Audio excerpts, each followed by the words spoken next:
Sir, आज संभल आना हुआ, किस शिकायत को लेकर संभल आए आप?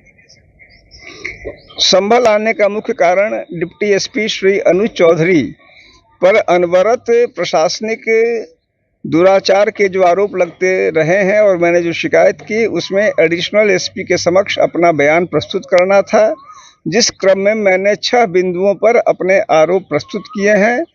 33 पृष्ठों के अपने जवाब में मैंने 18 संलग्नक लगाए हैं और जो प्रमुख बिंदु हैं उसमें उत्तर प्रदेश पुलिस का सोशल मीडिया पॉलिसी का उल्लंघन, डीजीपी द्वारा वर्दी के धारण करने संबंधित नियमों के उल्लंघन, उत्तर प्रदेश शासन द्वारा मीडिया से इंटरैक्शन का उल्लंघन, वर्ग वैमनस्य संबंधित टिप्पणियां किया जाना और अन्य ऐसे कार्य जो उनके प्रशासनिक कार्यों से इतर हैं उनको करते हुए सार्वजनिक किए जाने के आरोप सम्मिलित हैं। इसके अतिरिक्त एडिशनल एसपी कार्यालय ने मुझसे 2 बिंदुओं पर प्रश्न पूछे हैं, जिनका मैंने उन्हें उत्तर देते हुए इस प्रकरण में समुचित नियमानुसार कार्रवाई की मांग की है, अनुरोध किया है। सर, आपकी शिकायत में मुख्य बिंदु क्या रहा? 52 जुम्मे हैं, क्या उसको 52 हफ्ते को लेकर रहा?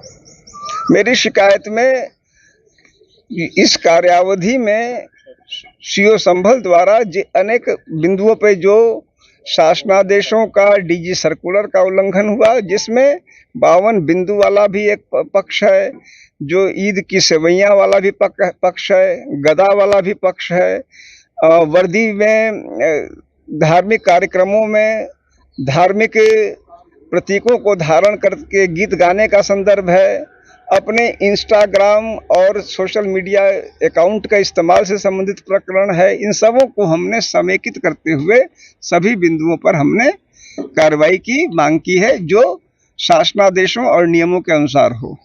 सर, संभल आए हैं एएसपी ऑफिस से, कितना समय आपसे लिया गया, कितने समय आपसे लगभग पूछताछ की है? मैंने अपना एक लिखित बयान में लेके आया था 33 पृष्ठों का, वो हमने दिया है।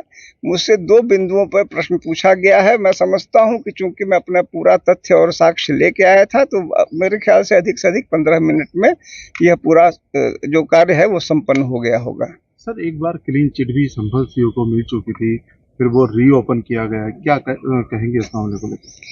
मैं यह कहूंगा कि जब शासनादेश है कि शिकायतकर्ता को निश्चित रूप से सुना जाए किसी भी शिकायत के संदर्भ में, तो बिना मुझे सुने एक पक्षीय रूप से क्लीन चिट दिया जाना अनुचित था।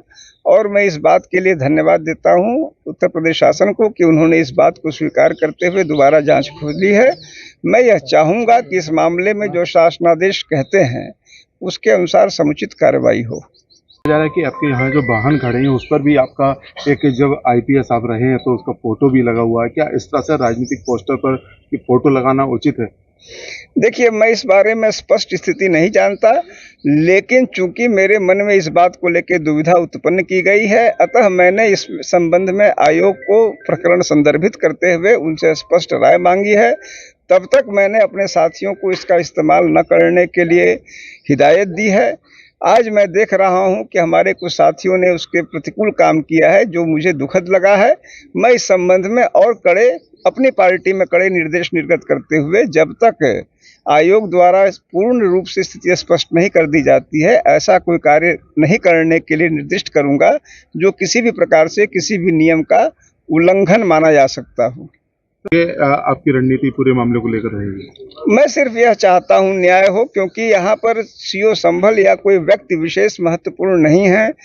हमारे और हमारी पार्टी के लिए व्यवस्था के जो मूलभूत सिद्धांत हैं, जो विधि का पालन है, वह महत्वपूर्ण है। वह गलती मैं करूं, कोई और करे, तो यदि इस मामले में विधि के अनुरूप कार्रवाई होगी तो हम कुछ नहीं करेंगे, विधि सम्मत कार्रवाई नहीं होगी तो हम प्रकरण को आगे ले जाएंगे।